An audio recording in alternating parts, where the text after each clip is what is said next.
பார்க்க போறோம் அப்படின்னா சோகாய்கடா காலேஜும் இளந்து என்ஜிஓவும் ரெண்டு பேரும் சேர்ந்து நடக்கிற இன்டர் ஸ்கூல் கான்டெஸ்ட் பத்தி தான் பார்க்க போறோம். இந்த காம்படிஷன் இண்டிபெண்டன்ஸ் டேக்காக நடத்துறாங்க. இந்த கான்டெஸ்டோட டாபிக் என்னன்னா தி ரைட் பாத். இந்த ரைட் பாத்ல சோலோ ஈவென்ட்ஸ் இருக்கு, குரூப் ஈவென்ட்ஸ் இருக்கு. சோ பசங்க எப்படி இன்டராக்ட் பண்றாங்களோ அவங்களோட இன்வால்வ் எவ்வளவுனோ அவங்க காட்ட டேலண்ட்ஸ் பத்தி தான் நம்ம பார்க்க போறோம். இந்த காம்படிஷன் ஒரு ரூம்ல நடக்க போகுது. அந்த ரூம்ல இருக்க நம்ம எல்லாரும் போய் பார்க்கலாம் வாங்க.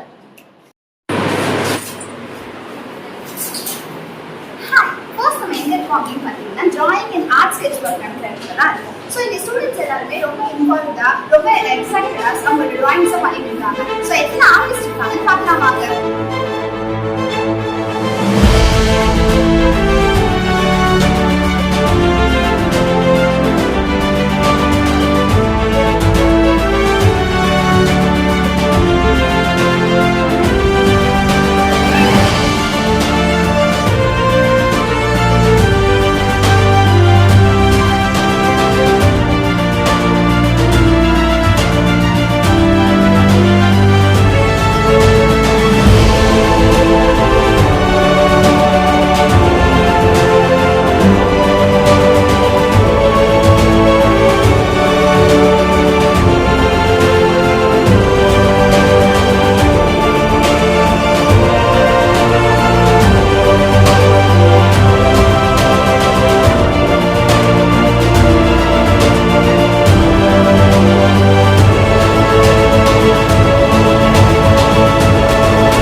We welcome you all to the Right Path, an inter-school contest organized by Sophia College of Arts and Science for Women in association with Anti-Drug Club, Youth Red Cross and Ilangi NGO. Let us begin with our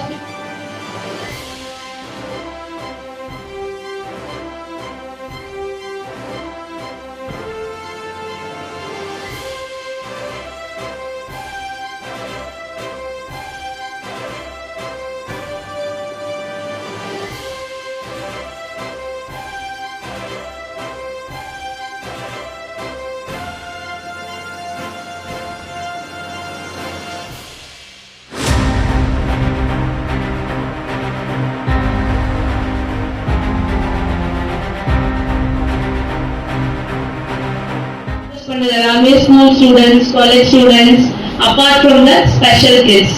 so இப்போ உங்க வீட்லயுமே நிறைய special kids இருப்பாங்க. வளர்ச்சி கம்மியா இருக்க பிள்ளைங்களா இருக்கட்டும், கண்ணு தெரியாத பிள்ளைங்களா இருக்கட்டும், காது கேட்காத பிள்ளைங்களா இருக்கட்டும். ஸோ இது மாதிரி உள்ள நிறைய பிள்ளைங்களுக்கு நிறைய தேவைகள் இருக்கு. But see how you and me are very blessed. நம்மளால ரொம்ப வெரி பிளெஸ்ட்ல இன்னைக்கு நம்மளால வந்து நம்மளோட கோலை நோக்கி போக முடியுது. we can able to focus our goal. So the opportunities there, நிறைய opportunities இருக்கு.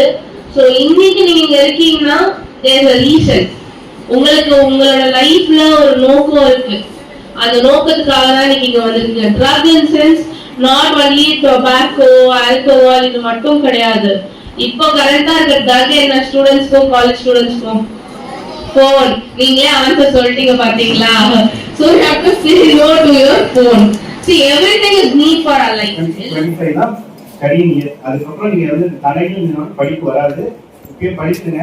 அதுக்கப்புறம் நீங்க வந்து you can all the entertainment everything will already happen. Teachers சொல்றத கேளுங்க. That is most important. அதை சொல்லி நடந்தீங்கனாலே எல்லாமே கரெக்டா வரும். Okay, all the best. மாணவ செல்வங்கள் அனைவருக்கும் எனது பணிவான வணக்கம். நீங்க கை தட்டினா நான் மறுபடியும் பேச மாட்டேன். நீங்க 4 மணிக்கு அவங்க அனுப்பி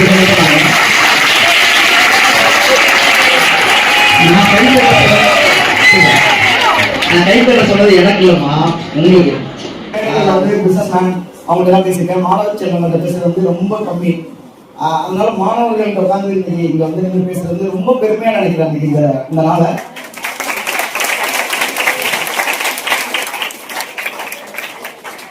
ஒரு 5 நிமிஷம் 10 நிமிஷம் டைம் எடுத்துக்குவோம். ஏன்னா இன்னைக்கு வந்து இந்த இடத்துல நிக்கிறது ரொம்ப பெருமையா கருதுறேன். அதே மாதிரி மனசு ரொம்ப வலிக்குது. ஒரு ஸ்கூல்ல போய் ஒரு போதைப் பொருளை பத்தி விழிப்புணர்ச்சி ப்ரோக்ராம் பண்றது உண்மையில மனசு வந்து ரொம்ப வலிக்குது. இது எங்கெல்லாம் ஒரு ஜெயில போய் பேசணும், இல்ல ஒரு தப்பான இடத்துல போய் பேசணும். ஆனா ஸ்கூல்ல பேசக்கூடிய ஒரு சூழ்நிலை இன்னைக்கு உருவாயிருக்கு அப்படின்னா இன்னைக்கு சமூகம் அந்த அளவுக்கு மோசமாயிடுச்சு அப்படிங்கிறது தான். ஆனா என்னுடைய குழந்தைங்க நிச்சயமா அதுக்குள்ள போறதுக்கான வாய்ப்பே கிடையாது. ஏன்னா எல்லாருமே ஒழுக்கமான ஒரு குழந்தைங்க நம்ம எல்லாருமே. வந்து ஒரு சூப்பரான ஒரு வந்து ஒரு நல்ல கிளாப் பண்ணாங்க. அந்த சொன்ன கதை வந்து அவர் லைஃப்ல அவருக்கு வந்துருக்கோம், அவருக்கு நடந்ததா இருக்கும். இல்லைன்னா அந்த பையன் ஒரு சூப்பரான விஷயத்தை பண்றதுக்கான வாய்ப்பு கம்மி. ரொம்ப ரொம்ப சந்தோஷம். கொஞ்சம் நீங்க கவனிங்க. ஏன்னா நம்ம இந்த இடத்துல வந்து உட்கார்ந்துருக்கிறதுக்கு நம்ம மாணவ பருவமா இருக்கிறோம். இந்த இடத்துல வந்து உட்கார்றது வந்து நம்ம அப்பா அம்மா வந்து சாதாரணமா இங்க எல்லாம் வந்து உட்கார வச்சிடல. ஒரு பெரிய வந்து ஒரு கனவோட ஒரு லட்சியத்தோட தான் இந்த இடத்துல வந்து நம்ம உட்கார்ந்துருக்கோம். எவ்வளவு கஷ்டப்பட்டா நம்ம கவர்மெண்ட் ஸ்கூல்ல படிச்சாலும் சரி, இல்ல பிரைவேட் ஸ்கூல்ல படிச்சாலும் சரி, அப்பா அம்மாவுடைய கனவு நம்ம ஒரு நார்மல் குழந்தை கிடையாது. நம்ம வருங்கால இந்தியாவை தலைமை தாக்கி நிற்கக்கூடிய ஒரு தொழிலதிபராகவும் அல்ல ஒரு அரசியல் தலைவர்களாகவும் அப்படிதான் நம்ம நிற்க போறோம். அந்த இடத்துல நீங்க நிற்கும் போது போதைப் பொருள்ங்கிறது ரொம்ப மோசமான ஒரு விஷயம். அது எந்த போதையா இருந்தாலும் சரி, என்ன பேருனே தெரியாத அளவுக்கு நீங்க போதை உள்ள வந்துருச்சு. இன்னைக்கு தமிழ்நாடு அரசாங்கமும் சரி, இந்திய அரசாங்கமும் சரி, அதுக்கான நிறைய தடுப்பு சட்டங்களை பண்ணியிருக்காங்க. ஆனா அவங்களுக்கு இன்னும் மக்கள் மத்தியில மாணவர்களுக்கு இந்த விஷயம் தெரியக்கூடாத அளவுக்கு தான் வரணும் அப்படிங்கிறதா என்னுடைய ஆசை. இன்னைக்கு ஸ்டூடெண்ட் இருக்கோம், நம்ம சாதாரண பஸ்ல போகும்போது கூட பார்த்தா படிக்கட்டு தூக்கிட்டு போறோம். நம்ம ஒரு ஜாலிக்காக படிக்கட்டு தூக்கிட்டு போறோம். ஏதாவது ஒரு சின்ன விபத்து நடந்துச்சு வச்சுக்கலாம், ஒரு விரல் போயிட்டாவோ ஒரு கை காலம் அடிபட்டாவோ நம்மளுக்கு எவ்வளவு வலிக்குமோ தெரியாது. ஆனா நம்மளோட பேரண்ட்ஸுக்கு, நம்மளோட டீச்சருக்கு, நம்மளோட ஆசிரியருக்கு எவ்வளவு வலிக்குங்கிறது தெரியும். ரெண்டாவது ஃபியூச்சரே போயிடும். அதனால இந்த வந்து படிக்கட்டுல தூக்கிட்டு போறது, அந்த போதை பழக்கம் என்னன்னா நம்மளுடைய ஃப்ரெண்ட்ஸ் சர்க்கிளே வந்து கெத்தா என்ன சொல்றாங்கன்னா, ஏய் நான் இந்த மாதிரி தம் அடிச்சேன், நான் இந்த மாதிரி ஒரு விஷயங்கள் பண்ணேன் அப்படின்னு சொல்லும்போது நிறைய பேர் முன்னாடி அசிங்கமா நினைச்ச ஒரு விஷயத்த இன்னைக்கு கெத்தா நினைக்க ஆரம்பிச்சாங்க. அங்கதான் பிரச்சனை வர ஆரம்பிச்சுது. ஏன்னா ஒருத்தர் கம்பெனிக்கிறாங்க, ஒரு போதைப் பொருளுக்கு அடிமையாகிறாங்க அப்படின்னா கண்டிப்பா எந்த இடத்துல நோ சொல்லணுமோ அந்த இடத்துல நோ சொல்லியே தீரணும், அது யாரா இருந்தாலும் சரி. ஏன்னா மேடம் வந்து ரொம்ப அழகா ரிசீவ் பண்ணாங்க, ரொம்ப அதான். அப்ப அந்த மாதிரி ஒரு ஆசிரியர் கிடைக்கும் போதெல்லாம் நிறைய இன்னைக்கு ஆசிரியர்லாம் நிறைய பணிவிடை செய்யறாங்க, நல்ல சூப்பரான விஷயங்கள் சொல்லி கொடுக்க ஆரம்பிச்சாங்க, நிறைய கேதர் பண்ண ஆரம்பிச்சாங்க. தன்னுடைய குழந்தைய பாத்துக்கிறாங்களோ இல்லையோ, ஆனா நம்மளுடைய ஸ்கூல்ல இருக்கிற குழந்தைங்க அத்தனை பேரும் என் குழந்தை எவ்வளவு மார்க் எடுக்கணும் எவ்வளவு பேர் பார்த்தாங்கன்னு தெரியல, ஆனா ஆசிரியர்கள்லாம் என் கிளாஸ்ல இருக்க குழந்தைங்க எல்லாமே மேல வரணும் அப்படின்னு நினைச்சிருக்காங்க. அப்போ அந்த மாதிரி ஆசிரியர்கள் கிடைக்கிறதுலாம் நமக்கு கஷ்டம். அப்போ நம்மளை பொறுத்த வரைக்கும் எங்க அம்மா பேசுறீங்களாமா, அம்மா நீ பேசுறீங்களா, நான் என்ன பேசுவோம் உங்களுக்கு ஒண்ணுதான். உங்களுக்கு இந்த ஹால் கொடுத்து எல்லாரும் டிரான்ஸ்போர்ட் கொடுத்து பிரைவேட் டீம் வந்து அவங்க சூப்பரா பண்ணிட்டாங்க. எங்கேயாவது ஒரு இடத்துல நம்ம நோ சொல்ல தெரிஞ்சுக்கலாம் அப்படின்னா அங்க பிரச்சனையாகும். இன்னைக்கு கூட வந்து ஒரு இடத்துல மர்டர் பண்ணிட்டேன்னு சொல்றாங்க, கொலை நடந்துச்சு, ஏதோ பேர் சொல்ல விரும்புறாங்க, நடந்துச்சு அப்படிங்கிறாங்க. காரணம் என்னன்னா அந்த காதல். காதல்ங்கிறது என்னன்னா படிப்புக்கு மிக முக்கியமான விஷயம். இந்த இடம் இந்த இடத்துல நான் வந்து ஒரு தந்தையா நான் பேசுறேன், ஒரு பேச்சாளர் இல்லாம ஒரு தந்தையா நான் பேசுறேன். இந்த இடத்துக்கு நம்ம எதுக்கு வந்திருக்கோம், படிக்கிறதுக்காக வந்திருக்கோம். இங்க வந்து பழகுறதுக்காக வரல.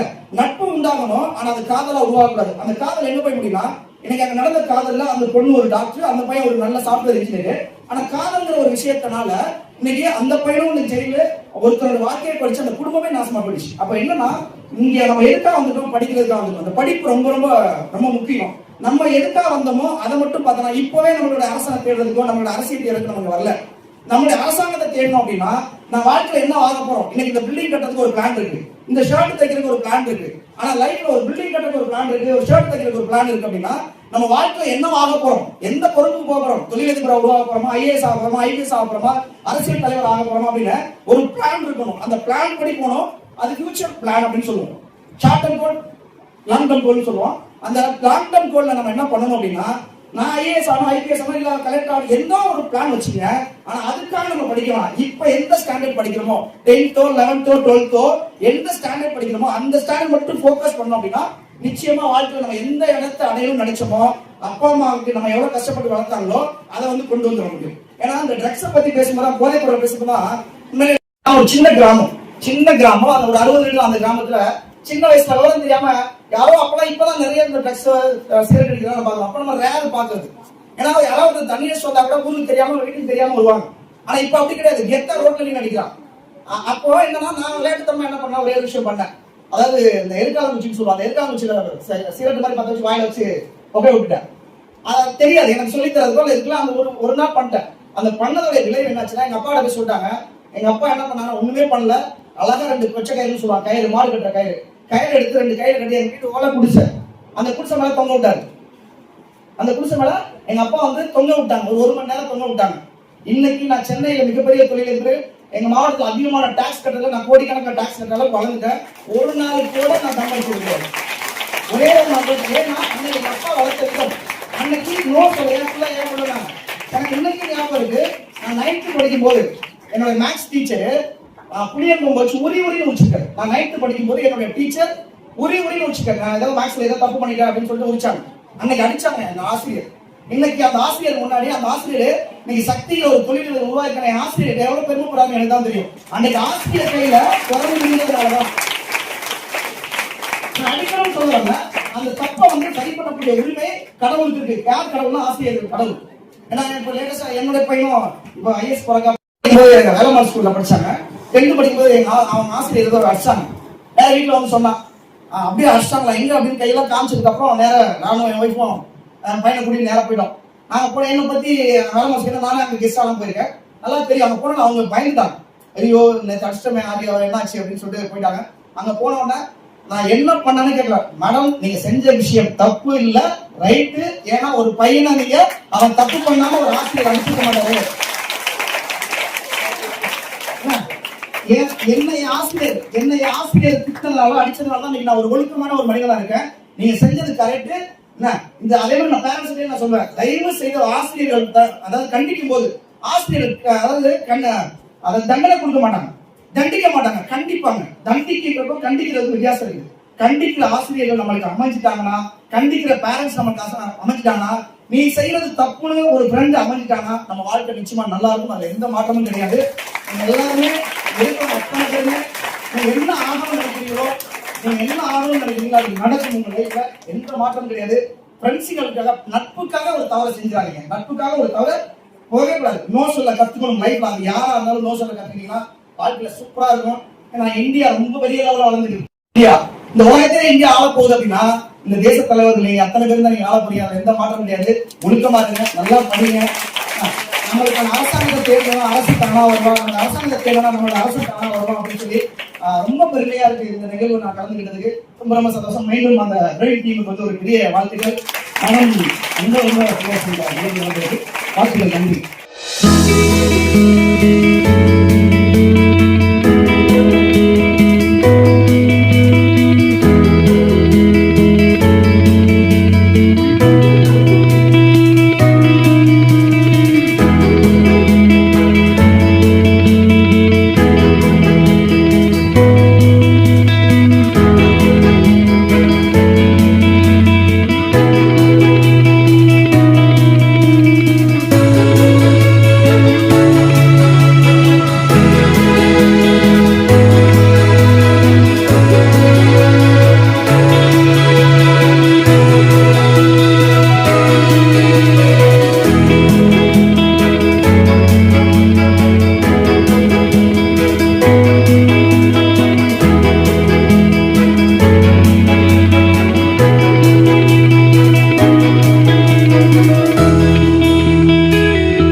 We have the last 10 seconds for the overall trophy to be given out.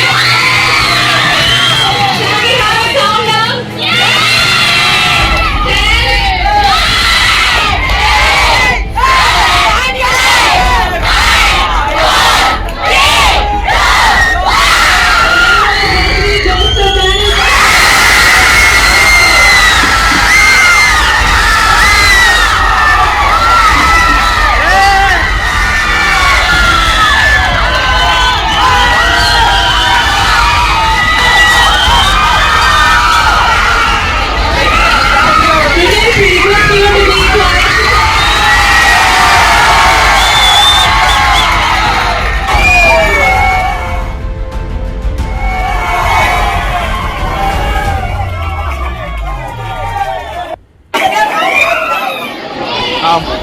Thank you so much for all your participation in this event. ரொம்ப பெரிய விஷயம் பண்ணிருக்கீங்க. இது ஜஸ்ட் ஸ்டார்ட். நம்ம நிறைய விஷயங்கள் பண்ணணும்.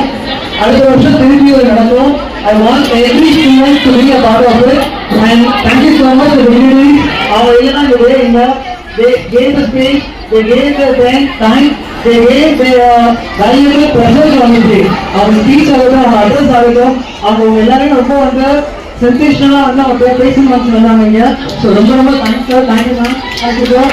ஸோ நான் ப்ரெசென்ட்லி வந்து ரொம்ப தேங்க்ஸ் சார் சொல்லணும்னா வந்து college for Sethukumaran sir and for ma'am for giving us the opportunity to invite students and to get together in our campus.